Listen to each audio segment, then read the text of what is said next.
They've beaten Burnley 3-1 and Rafa Benitez is now waiting to speak to us. Rafa, congratulations. This unbeaten start to your Everton career continues. What's your assessment of that performance this evening?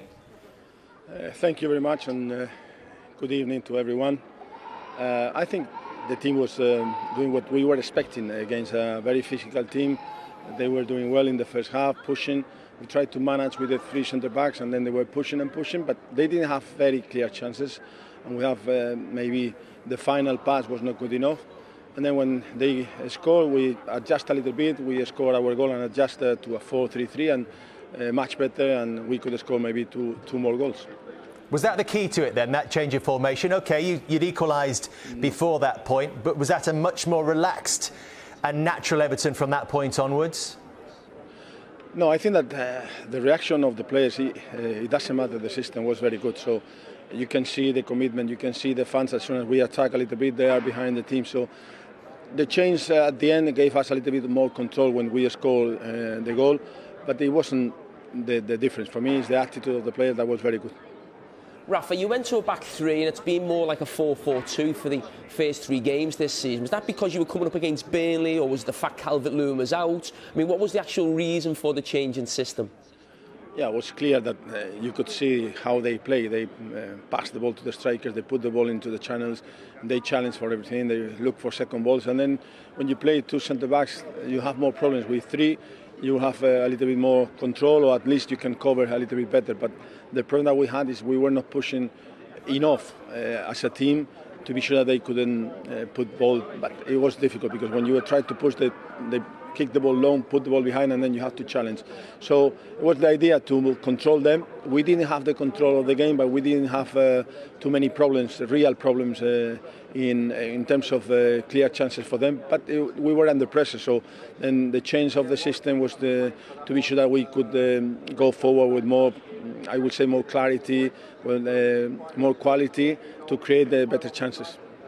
Rafa, we analysed the first three games you've had in charge and looked at the stats and how you've played, and it was obvious that there was a lot of direct football, getting balls in the box. It was almost like a 4-4-2, Decore getting into the box as well. Is that something what you want from your Everton team going forward? High intensity game with players in the box, and that's how we saw obviously the 3 goals in the second half as well.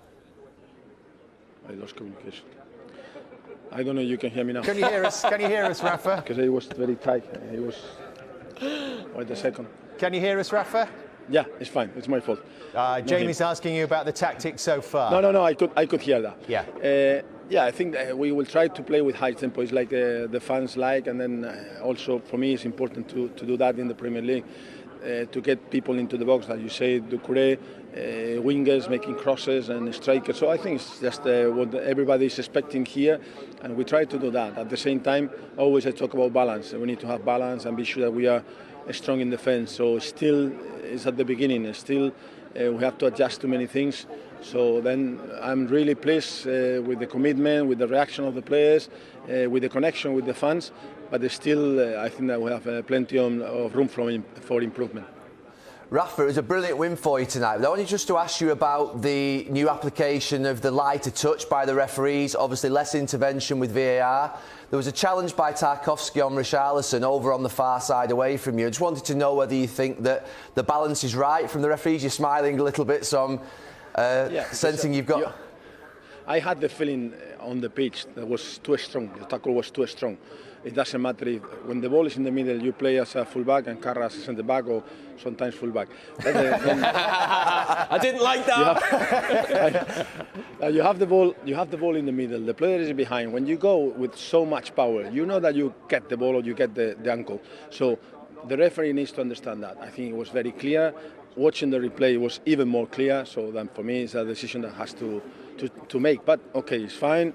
But we need to be careful with that because we allow the physical contact. But these kind of situations, at the end, you can hurt. We saw yesterday a bad injury. It was nothing to do with that, but it could happen anything because the ball is there, but the ankle is behind, so it could happen anything. Rafa, you've made a great start to the season with Everton. And your 2 home games, you've gone behind and come back in both of them. How pleased have you been with the support actually within the stadium, actually to you coming? Because there was obviously a lot of talk before you came for obvious reasons. Yeah, I think it was less that people think because, the city, the fans were fine. Just the social media was creating a little bit of noise. But around where I live, the city, when I came here, the reception of the fans was great. So I think the fans, what they want is a team that gives everything. And they can see that every day. Players that last year maybe they were not performing at the level, now they are giving everything, and the fans appreciate that. So I think it's just the way to move forward. What I told the players in the dressing room is we have done nothing yet, so we are at the beginning.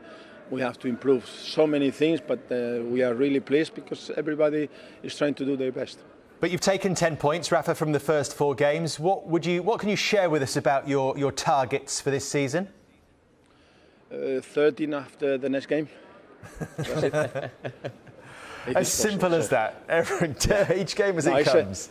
When I was in Valencia, I was always saying one game at a time, and then we won the league twice and the UEFA Cup. So it's just one game at a time. Now we are fine. We have to see how many games we have with injuries, no injuries, COVID, whatever. So it's quite complicated, and then now it's just the beginning. So we have to keep going and be sure that we continue working the same way that we are working already. Rafa, we spoke to Andros Townsend on the back of his great goal. You spoke to him on the pitch at the end of the game, and he said you were being critical about his position. I was just wondering, does that show that you haven't changed as a manager? No, it's the only way to... When we talk about winning mentality and to be successful, you have to try to improve everything. You know that the manager has to be always satisfied, so you have to try, and it's what we have to do, to improve every single thing. If we can improve every player 5%, the team will be much better. Rafa, congratulations. Could you just finish with giving Jamie some kind of praise, because he's still carrying this weight all these years later? He's training. I am sure that he's training and he's fit. To be fair, he has had very good managers. Lovely response. Congratulations, Rafa. Thanks for speaking to us. Take care. All the best. Thank you. Bye-bye.